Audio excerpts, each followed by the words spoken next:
We have lots to discuss in today's video, including a big suspension this evening for Aaron Ekblad and the Florida Panthers. Plus, we have a major injury for a defenseman in Utah that's going to keep him out of action for the rest of this year and probably part of next. Plus, we also have a potential return for Jonathan Toews to the NHL. Where will he go? Could he reunite with some former teammates, maybe in a different city, not Chicago? We also have some very interesting comments from head coach of the Hurricanes, Rod Brind'Amour, on the Mikko Rantanen situation. So we learned some more details there, which we'll discuss. And the future of Mitch Marner, Brock Boeser, and some other players around the league are going to be discussed as well. And the latest rumors on what could happen with them when it comes to trades or free agency. A lot more coming up next. So welcome back to another video here at Top Shelf Hockey. As I mentioned, we have lots to discuss here in today's video. Obviously, some big news tonight regarding a major suspension regarding Panther defenseman Aaron Ekblad. Now, of course, he's getting a 20-game ban for, I guess, PEDS is what the abbreviation, so performance-enhancing drugs. So, of course, it sounds like, based on the statement that Ekblad put out, which I did discuss in the video earlier this evening. If you missed that, check it out. A little bit more details, but essentially, the statement from Ekblad basically says that he used, I guess, some sort of substance during a recovery process, trying to help get over an injury, and it turned out that one of the, I guess, ingredients or what have you within whatever he was using was a banned substance, which is resulting in this suspension. So it might sound like a minor deal. In some ways, maybe it is, but it doesn't matter. The players need to be aware of what they're putting in their body and can't be using anything that's considered a banned substance for, different reasons here. So certainly, a learning experience for him for sure. Like, he put out a statement saying that he learned a hard lesson. Feels like he let down his teammates, the organization, friends, family, fan base, etc., which, obviously he did. 20-game ban is going to keep him out not only for the rest of the regular season, but the beginning of the playoffs as well. The Panthers have 18 regular season games left, so that means he's going to miss the first couple playoff games as well. So it's bad news. I mean, certainly the Panthers are not really any danger of missing the playoffs, having a big loss like that, but they're in a pretty good situation that way. But their position could have definitely changed. I mean, obviously they're a first place team at the moment, but they're certainly not with a ton of breathing room. So could they drop down to second or third in their division if they don't have a great finish to the year? It's certainly possible. I mean, Matthew Tkachuk is also out, long-term injury reserve. They picked up Brad Marchand, but apparently there's a possibility he's definitely going to be out for a while. I can't say with certainty he's not going to play, but there are some that said that he may not play till the playoffs. Others are saying he could play within a week or two. So either way, he's out for a bit for sure. So, at the end of the day, they're kind of dealing with a lot of injuries, and now they have this. So it's definitely going to impact them for sure. We'll see what happens there. So it's the first suspension of that nature since 2018 with Nate Schmidt, which I think at that point was a member of the Golden Knights. Also, big news today regarding an injury. Utah Hockey Club defenseman Juuso Valimaki is going to be out for a significant period of time, approximately 9 months, recovering from a torn ACL. It's the worst type of injury when it comes to ligaments and your knee that you can really run into. So 9 months, if you think about it, that puts him into really late in this calendar year. So not only will he not play for the rest of this year, his obviously summer training and everything in the offseason will be impacted, and he'll miss the first couple months of next year as well. Probably looking at a return somewhere around Christmas time, early January, most likely. Somewhere in that range would be kind of what he's looking at here, because it's an 8 to 9 month recovery. So certainly bad news on that front. Certainly want to wish him the best of recovery, and hopefully it doesn't derail his career, because that's a pretty serious injury for sure. The 3 stars of the week from the NHL is Nathan MacKinnon, the NHL point leader. Once again, first star, put up 9 points in 3 games this past week.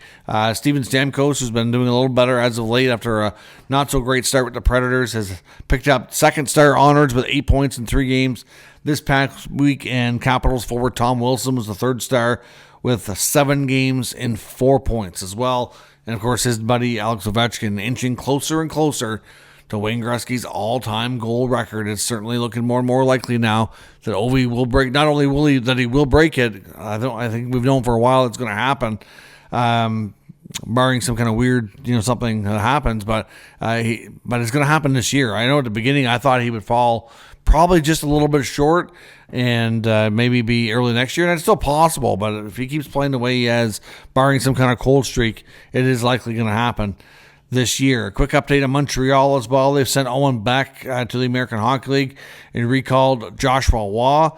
And in the Senators organization, they had veteran Sam Gagner on an American Hockey League tryout with the Belleville Senators. He played 19 games, which I believe 20 is the max you can do on a PTO. Put up 10 points, which isn't too bad, but they've, for whatever reason, have mutually decided to part ways. So he will not be getting a contract for the rest of the season.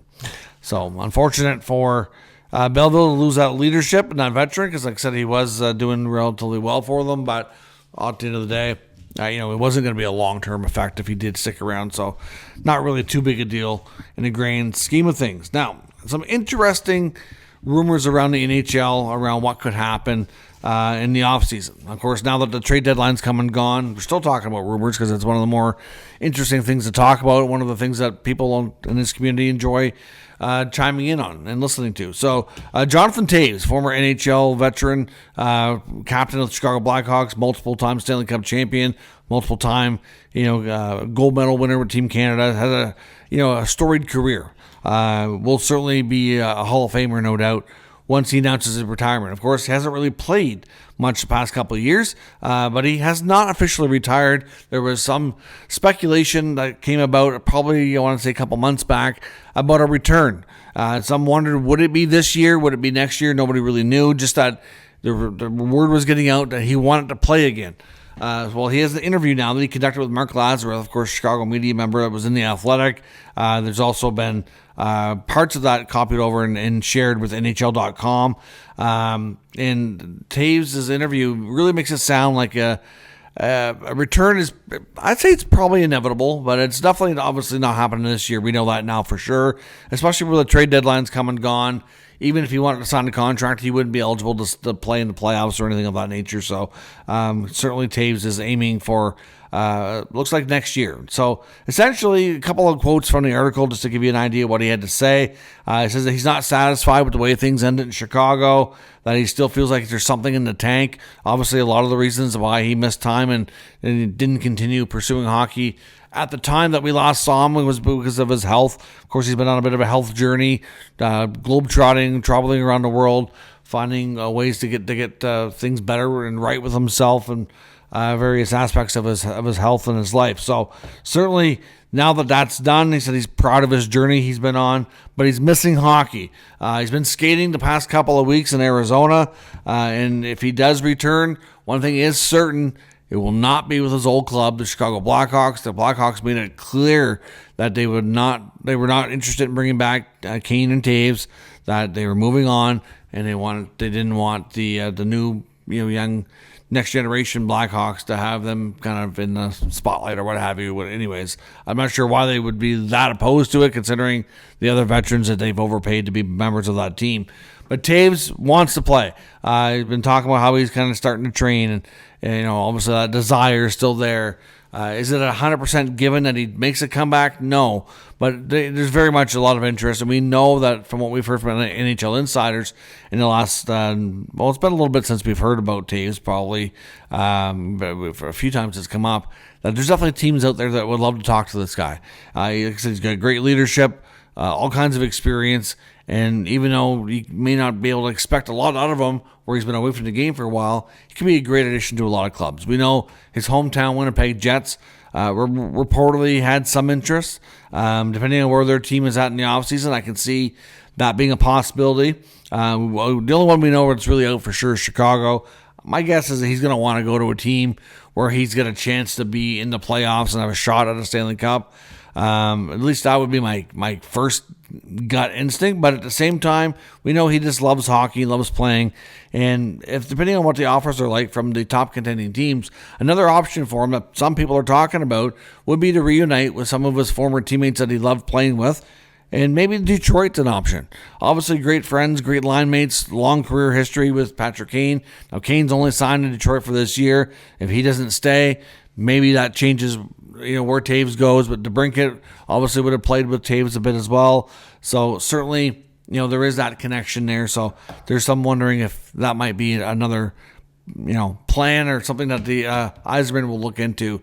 So we'll see what happens. But the good news is in this article makes it pretty clear that Jonathan Toews is doing much better and is certainly very, very interested in an NHL return, and we're likely going to see that next year. Some very interesting comments today from Rod Brind'Amour that we heard about Mikko Rantanen and that whole situation.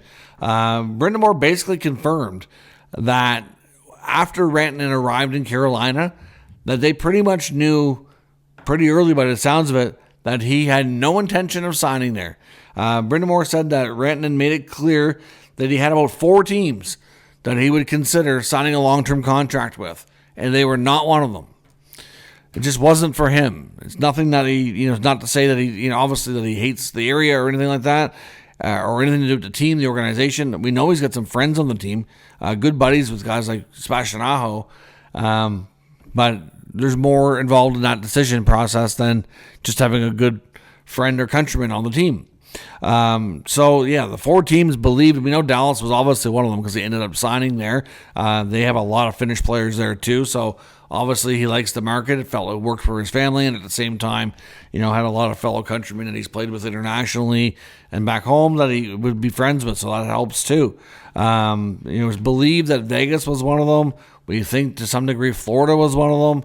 And I'm not really sure. I think the 4th one was either Edmonton or Toronto, because we know that both of those Canadian clubs were definitely heavily involved in the trade conversations leading into the trade deadline, and neither team obviously landed a player. But as we talked about in yesterday's video, both had made pitches.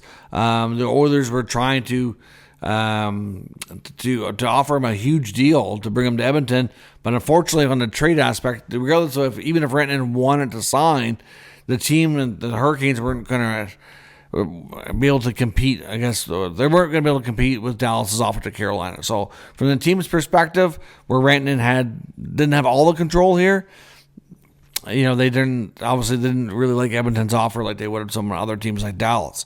And in Toronto's case, Toronto put out a pretty steady offer on the table as well. Belief is that the Hurricanes preferred to send him west, and obviously didn't want to run into him in the playoffs.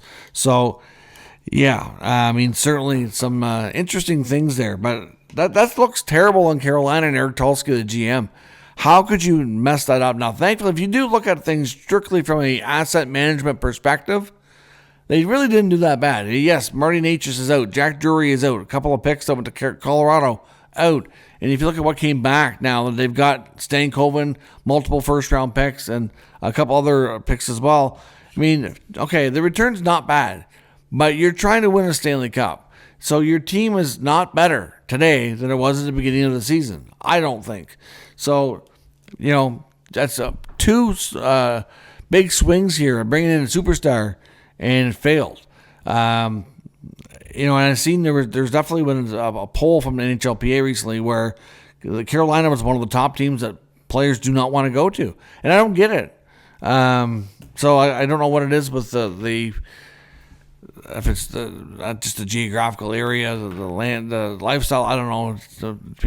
Players want a bigger market. It's hard to say what it is, but it's unfortunate. That team's having a really tough time attracting star power. It might be the downfall for them winning the Stanley Cup. Hard to say. Hopefully they win one in spite of it, because they've been a really good team for a long time. Now, speaking of Carolina, we'll get another link to them here in a second. But I want to talk about Vancouver and Brock Boeser. Lots of talk today around the comments from Canucks GM Patrick Allvin, wondering if his post-deadline comments to the media was disrespectful to Brock Boeser, and whether or not going to impact the relationship, and whether or not Brock Boeser stays or departs via free agency, or maybe Vancouver, when their season's over, trades his signing rights away. So obviously we know Boeser was in play.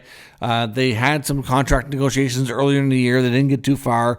The Canucks were nowhere near what he was looking for. According to Rick Dhaliwal, they did try again. They did made an approach Boeser's camp and made another big pitch here. He doesn't know exactly when, but he's assuming it's a day or two leading into the deadline, like Wednesday, Thursday range.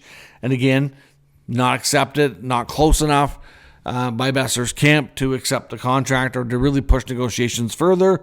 So again, they turned to the trade market. And then, of course, when Allred did not trade Boeser post-deadline, spoke to the media like most GMs do to recap everything they did and said, we didn't trade Brock Boeser, and he made a snarky comment saying, you wouldn't believe the trade offers I had for this guy.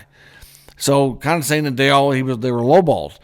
Now some people are saying that's a remark that's, if anything, he's kind of attacking the other teams and how they didn't value Brock good enough. And then there's some that think, no, that's a slight at Boeser and saying, he wasn't good enough this year to generate enough value for us to make the move. I don't know. I would say it's probably the first one myself. I think that was more of a comment at the other teams undervaluing him. But at this point, there are a lot of people wonder if it impacted the relationship and the fact that they've made multiple attempts at signing him, if its time in Vancouver is going to come to a close. So Brock Boeser's future very much uncertain in Vancouver. Obviously, lots of teams were interested. The Hurricanes were one of them. Now, after the Rantanen trade went down, they got multiple first-rounders. They supposedly were offering a first-round pick to the Vancouver Canucks, which makes it interesting to note as to why they couldn't get a deal done. But there was some, like Tulsky, when he spoke to the media from the Carolina perspective, he did say that the Rantanen deal took so long that by the time they got it done and finalized, that there wasn't much time left for him to use those assets to go flip to elsewhere to get another deal. And it's believed that the Boeser conversations are what he was referring to. So legit interest there. Could there be a reunion later? We'll have to wait and see. But certainly lots wondering about how the relationship stands between Brock Boeser and the Vancouver Canucks. And some interesting comments on Mitch Marner's future. I know James Myrtle of The Athletic, he made some interesting comments saying that he believes that if the Marner camp would allow the Leafs to make an offer and to talk contract, that they would offer an 8-year deal around $13 million.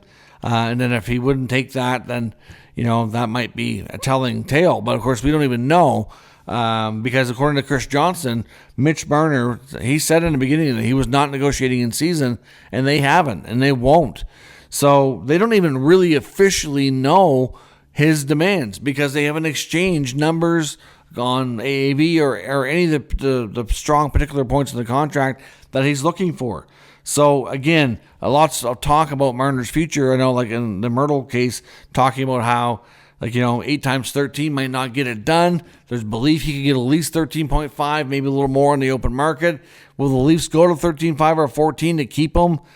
Could there be $500,000 or a little more be the reason this doesn't work out and why Marner is no longer a Leaf next year? It seems like a small gap to overcome, but a big deal, right? At the same time, is that going to be what leads to a divorce? And it's got a lot of people talking, but according to Chris Johnson, negotiations have not taken place. They have not exchanged offers. They haven't exchanged numbers as far as here's what we want, here's what we're willing to do. Not even an initial part. So it's kind of makes it difficult and challenging to get a deal done. But obviously, if Marner refuses to talk, and if they know that the Leafs would likely like to offer him $13 million and they won't even talk, it's definitely increasing by the odds by the day that he doesn't return to Toronto. But clearly it seems like he's destined to make it to free agency, talk to other teams.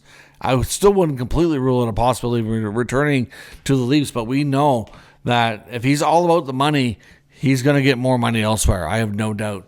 But again, what does he really want? Does he really want to stay in Toronto at all costs? Because clearly that could have a big effect on what he ends up taking for a salary. So let me know your thoughts on all of today's news and rumors down in the comments. We'll discuss further. If you're new to the channel, make sure you subscribe and stick around. We'll keep you up to date with the latest news, rumors, and analysis of all 32 NHL teams. Thanks for watching. I'll catch you next time.